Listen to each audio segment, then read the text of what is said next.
Buenas noches a todos, son las 7 de la noche, mi nombre es Abel Saraiva, soy psicólogo, psicoanalista y coordinador del programa Creciendo sin Violencia de SECODAP.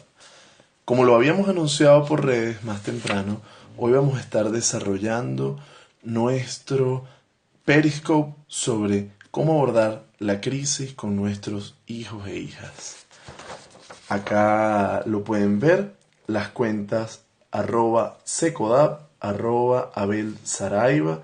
Le damos la bienvenida a las personas que se suman a esta hora. No es ningún secreto para el país la situación que estamos viviendo y parte de los temas que más nos consultan desde SECODAP justamente tiene que ver con cómo abordar la situación de la crisis con nuestros hijos e hijas. Parte de lo que nosotros estamos impulsando son recomendaciones que permitan a las personas poder hacer frente a esta situación que es muy compleja para los padres. Sí, imagínense, resulta difícil para nosotros los adultos, ¿cuánto puede ser para nuestros niños? Como les decía, tenemos 4 recomendaciones que podrán ayudar justamente a enfrentar la crisis y abordarla con nuestros hijos. Aprovecho para invitarlos desde ya a que puedan formular sus preguntas una vez que hayamos culminado con estos 4 puntos, de manera tal que podamos aclarar alguna de ellas en el transcurso de esta actividad. Bien, el primer paso, sencillo, reconocer las emociones. ¿Cómo me siento? ¿Por qué estoy actuando de la manera en que lo hago? Porque partamos de un principio, no podemos dar lo que no tenemos.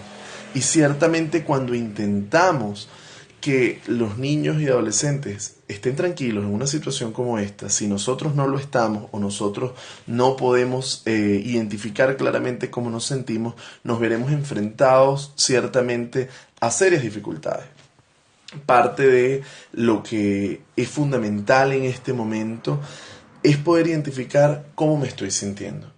Esto significa hacer una pausa en la cual yo puedo identificar, siento alegría, siento rabia, siento temor, ¿qué estoy haciendo? Para ello, fundamental hacer una pausa.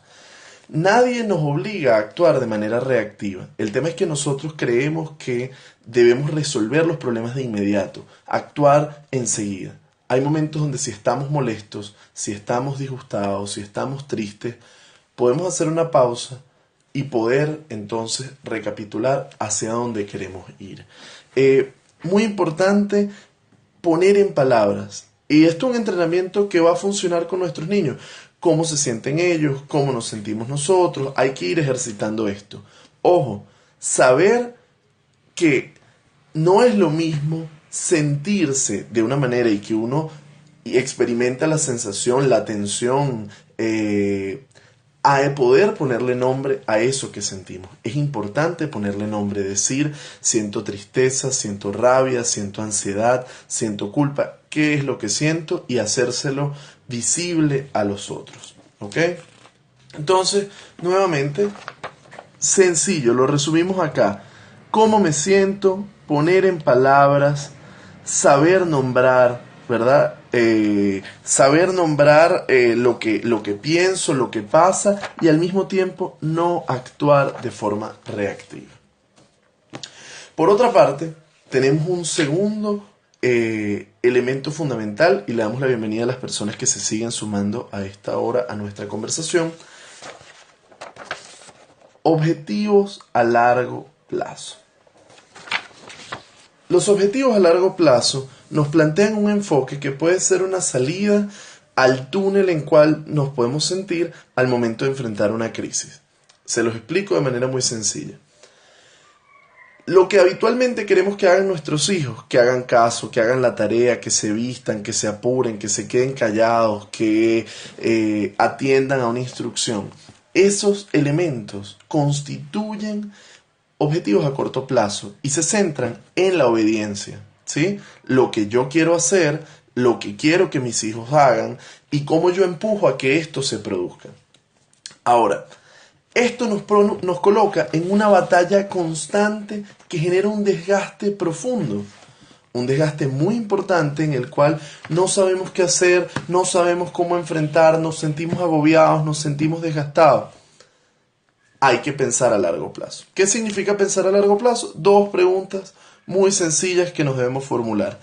¿Qué clase de persona quiero que sea mi hijo? Y cuando digo qué clase de persona, no me estoy refiriendo a qué tipo de profesión quiero que tenga, o si quiero que tenga mucho dinero o poco dinero. Cuando hablamos de qué tipo de persona quiero que sea o qué clase de persona quiero que sea, hablamos de valores, por ejemplo, que sea una persona respetuosa, que sea una persona amable, que sea una persona comprensiva, que sea una persona independiente, autónoma, crítica, ¿sí? Estamos hablando de características que quisiéramos que tuviera. Y luego debo preguntarme, ¿qué clase de relación quiero tener con mi hijo o hija en 20 años? Quiero que sea probablemente una relación de respeto, de cercanía, de empatía, de afinidad. Por acá tenemos Carlos Trapani, nos escribe, la protección de niños es un compromiso para todos los adultos, ciertamente, y es muy importante tener presente cómo nosotros proyectamos el futuro. Estamos hablando de un plan, lo que queremos lograr, hacia dónde vamos. En ese sentido, nosotros debemos identificar si lo que estamos haciendo hoy se parece o corresponde a lo que queremos lograr para ese futuro, ese proyecto que es nuestro hijo, ese proyecto de familia que tenemos.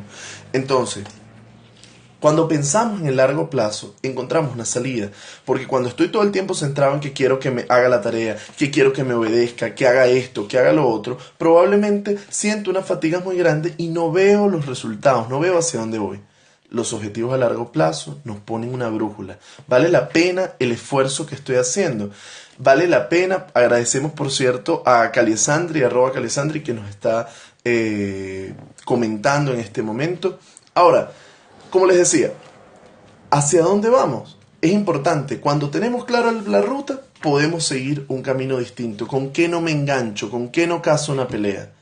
¿Es más importante que sea una persona autónoma o es importante que haga lo que yo le digo? Si, por ejemplo, va a pintar una casa y pinta la casa de morado, a lo mejor las casas habitualmente no son de morado, pero ¿qué importa si lo que queremos es que sea un niño creativo o una persona creativa?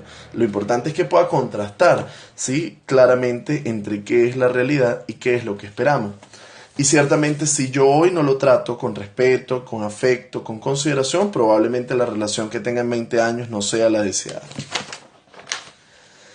Ahora vamos a parte de las herramientas que el modelo de disciplina positiva que impulsamos de SECODAP nos plantea de manera muy clara. Y es, número 3, la calidez. La calidez tiene 6 aspectos fundamentales de los cuales les voy a estar hablando. El primero de ellos, asegurar que su hijo se sienta seguro. En un contexto de protestas es fundamental que, pese a las amenazas que existan en el entorno, nosotros seamos capaces de asegurar que se sientan seguros. Esto nos supone una dificultad muy importante porque ciertamente podemos no sentirnos seguros nosotros. Ahora, primer aspecto, encontrar resguardo, identificar en la casa espacios de donde podemos protegernos, donde podemos ubicarnos, donde estamos más seguros, alejarnos de ventanas, alejarnos de los elementos de riesgo, tener planes de contingencia. Ahora, yo debo hacer que mi hijo se sienta seguro, transmitirle que yo estoy aquí y que voy a acompañarlo en el proceso para poder responder, para poder solventar. Y esto es sumamente importante. Posteriormente, y acá otra clave, el segundo aspecto es asegurar que se sienta amado sin importar lo que haga. ¿Esto qué significa? Hacerles saber que no importa cómo se comporten o lo que estén haciendo, nuestro amor no está en juego. Sí, podemos disgustarnos, podemos tener alguna dificultad, pero es importante hacerles saber que nosotros estamos allí para ellos y que vamos a seguir estando. Es muy típico en situaciones de protesta como la que estamos viviendo, que los niños puedan sentir que nuestra molestia y nuestra preocupación sea su culpa, cuando en buena medida lo que nos angustia son otros elementos. Entonces es importante hacerles saber que lo que nos está pasando no tiene necesariamente que ver con ellos, por un lado, y por otra parte, que nuestro afecto no está en juego. Aun cuando tengamos que poner límite o debamos hacer ciertas cosas, nuestro afecto no está en juego. Es importante que ellos sientan esa seguridad. Como les decía, calidez es brindar seguridad. El tercer punto, mostrar amor en palabras y acciones. ¿Qué significa esto? Esto significa que nosotros no debemos solamente decir, ¿ok?, que queremos a las otras personas, sino que también debemos acompañarlo de acciones. No basta con que le diga a mi hijo que lo quiero mucho, si en el momento en que no podemos compartir, no tengo acciones, no genero respuestas. Por acá veo una pregunta que nos hacen: ¿cómo se les explica que no pueden salir? Les pido que las vayan formulando y las vamos a ir respondiendo hacia el final de nuestro Periscope. Como les decía antes, debemos hacer que nuestras palabras vayan acompañadas de acciones y que asimismo las demostraciones de afecto no sean tan raras que generen sorpresa. Si nosotros nunca decimos cómo nos sentimos ni damos demostraciones de afecto, cuando las tengamos, el otro va a sentir desconfianza.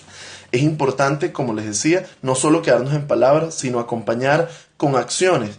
Dice Carlos Trapani justamente ahora, la calidez no es nada más abrazos, mimos, la calidez tiene que ver con otros aspectos que vamos a estar considerando, tiene que ver con consideraciones. Y fíjense acá, 3 elementos fundamentales que nos llevan a orientar acciones de calidez. Reflexionar cómo piensa cómo piensa su hijo a esta edad. El desarrollo evolutivo es muy importante. No es lo mismo un niño de 0 a 6 meses que un adolescente. Tienen necesidades distintas y tienen comportamientos distintos. Entonces, ¿cómo siente o cómo piensa su hijo a esta edad? Es muy, muy importante. ¿Qué necesita? Es otro de los aspectos fundamentales.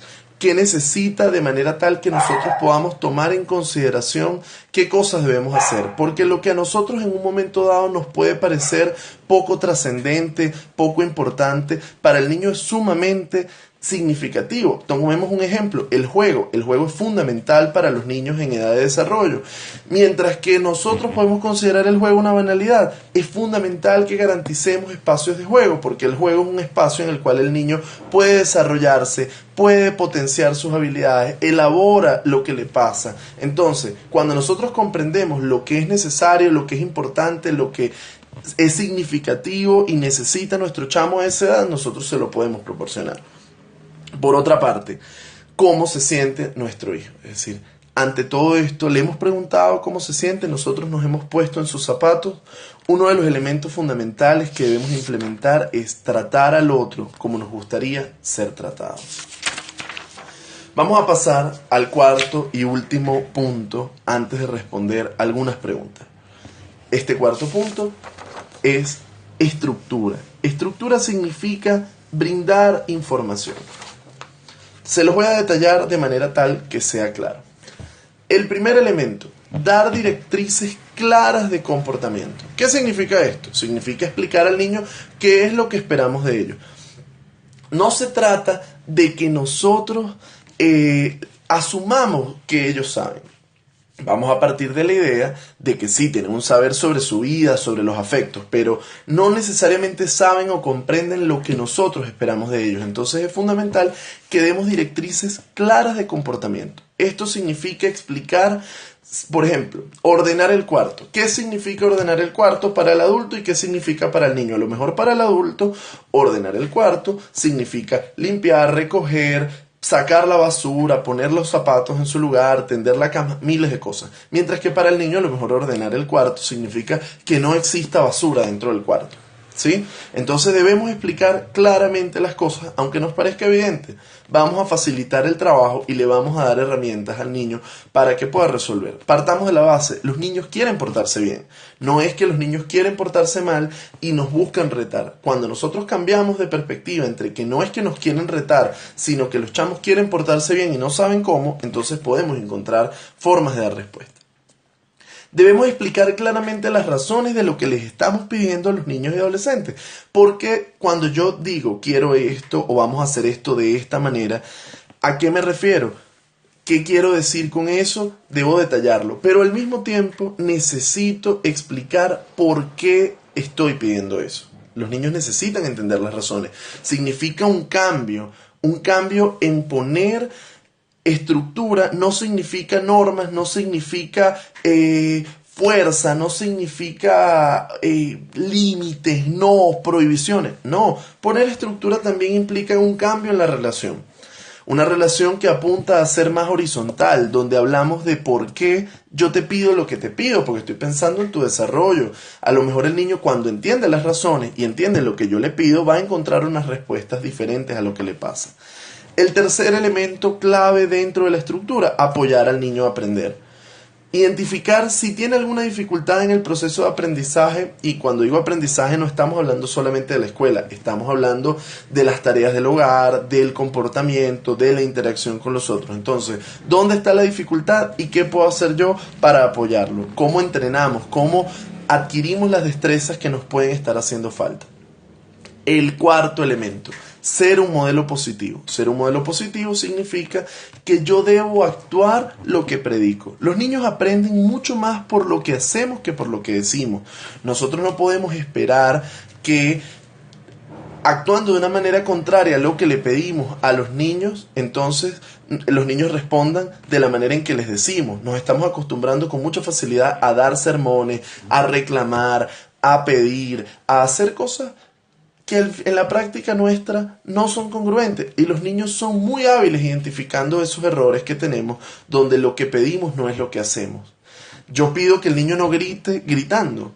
Yo pido que el niño haga las cosas de una manera que sea ordenado si yo no lo soy, o que se responda de manera serena si yo no lo hago. Es muy importante la congruencia. Si yo actúo como le pido al niño que se comporte, va a haber una consistencia que le va a permitir a él entender que esa es una vía.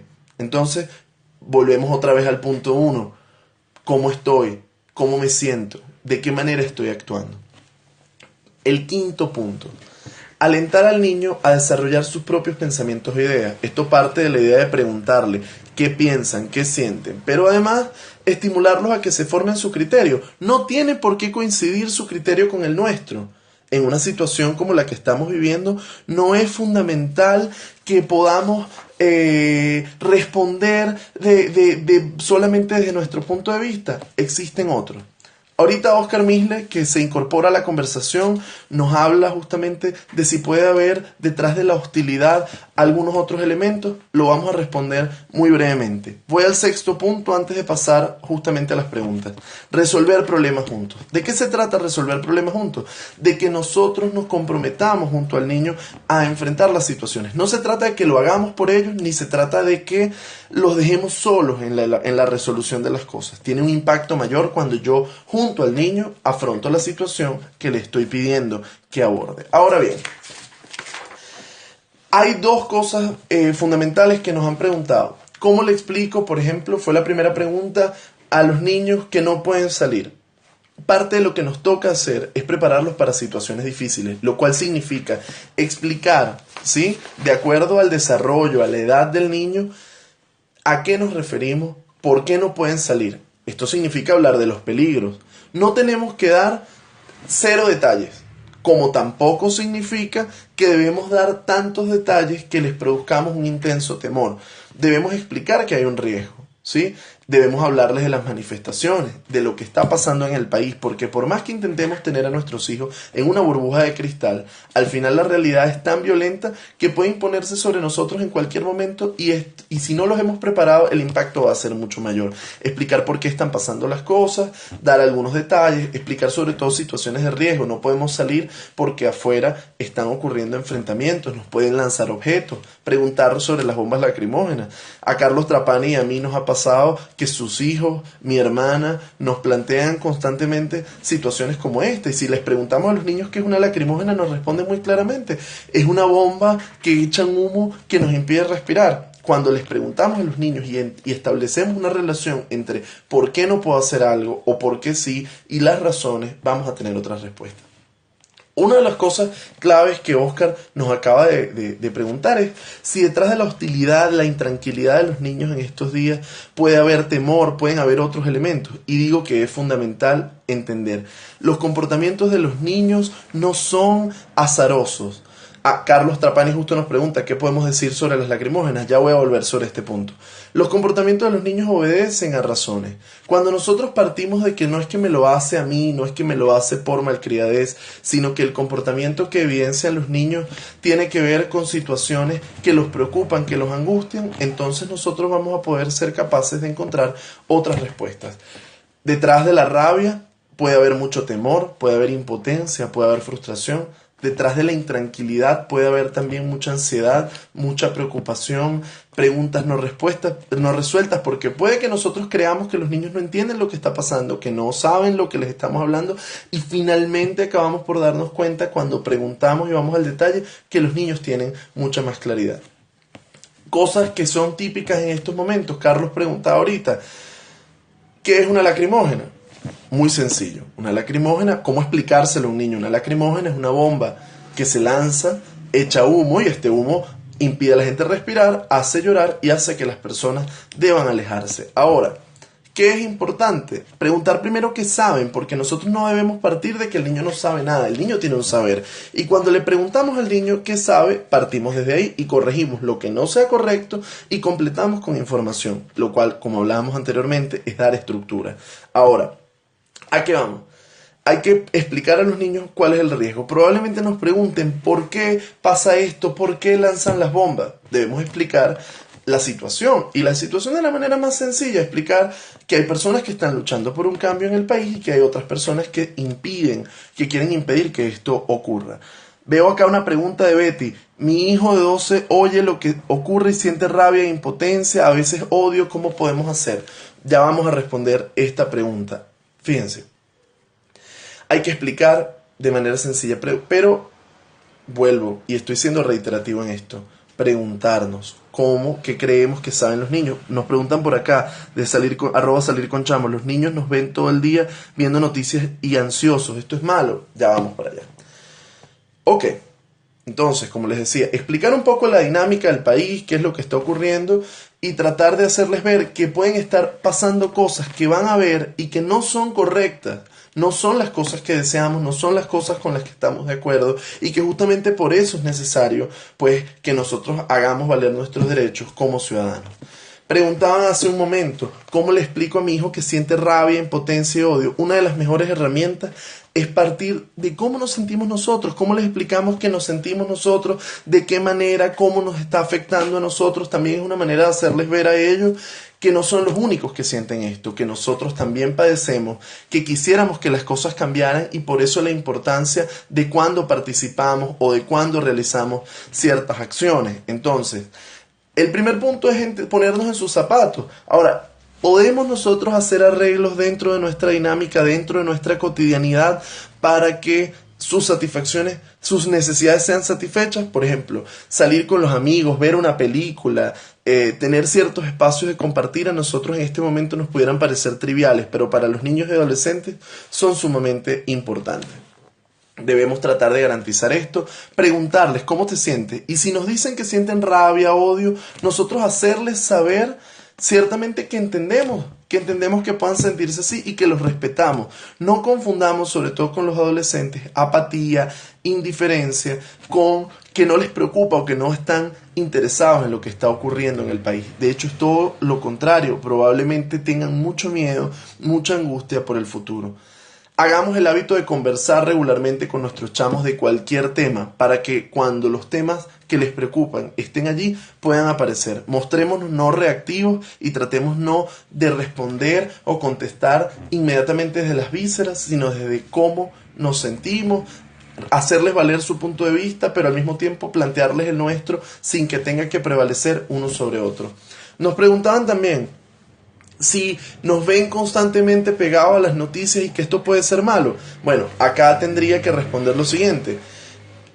Las noticias son importantes. Hoy en día necesitamos sentirnos informados, necesitamos estar atentos, necesitamos poder tener el contexto para poder tomar decisiones en la cotidianidad. Eso es un hecho. Ahora, hay que saber escoger cuáles son los momentos en que nos informamos, porque si estamos en casa, no podemos salir porque la movilidad está restringida y nuestros hijos nos ven pegados todo el tiempo al teléfono, por supuesto pueden sentir que los ignoramos, pueden sentir que no nos importan sus necesidades, pueden sentir ansiedad de repente conocer cosas que no entienden. Por acá nos pregunta Oscar Misle, ¿esta situación es una oportunidad para formarlos como ciudadanía? Vamos justamente a retomar esto en muy pocos momentos. Vuelvo al punto anterior. ¿De qué manera nosotros establecemos el vínculo? Es fundamental en casa, porque en casa puede que los chamos sientan que estamos pendientes demasiado de otras cosas y tenemos también que saber darle su lugar. Una recomendación para los cuidadores, en este caso los padres, es importante hacer higiene mental. No solo pasar todo el día pegados al teléfono, sino que también podamos nosotros hacer cosas que nos agraden, que nos conecten con la vida, que nos permitan bajar las revoluciones. Porque si nos mantenemos todo el tiempo en ese estado de tensión, nosotros mismos vamos a estar agotados y no vamos a tener espacio ni interés para dar respuesta a las necesidades de nuestros niños. Voy a aprovechar la última pregunta que nos hace @Oscar Misle, que es director de Secodap, para que podamos concluir este breve Periscope que hemos desarrollado la noche de hoy. Probablemente hagamos otros a posteriori. La pregunta que nos hace Oscar es muy importante. ¿Esta es una ocasión para formar en ciudadanía? Yo debo decir, de todas, sí. ¿Por qué? Porque estamos viviendo un momento que quizá compromete otros aspectos de cara a la formación. Por ejemplo, es un momento donde quizá nos parece poco importante a los niños, los adolescentes, las matemáticas, 100 años de soledad, otros temas. Ahora, el tema que está presente hoy, que está de todas en el momento actual, es el país, la ciudadanía. Es un gran momento para aprender de historia, es un gran momento para aprender de política, para entender lo que significa ser ciudadano.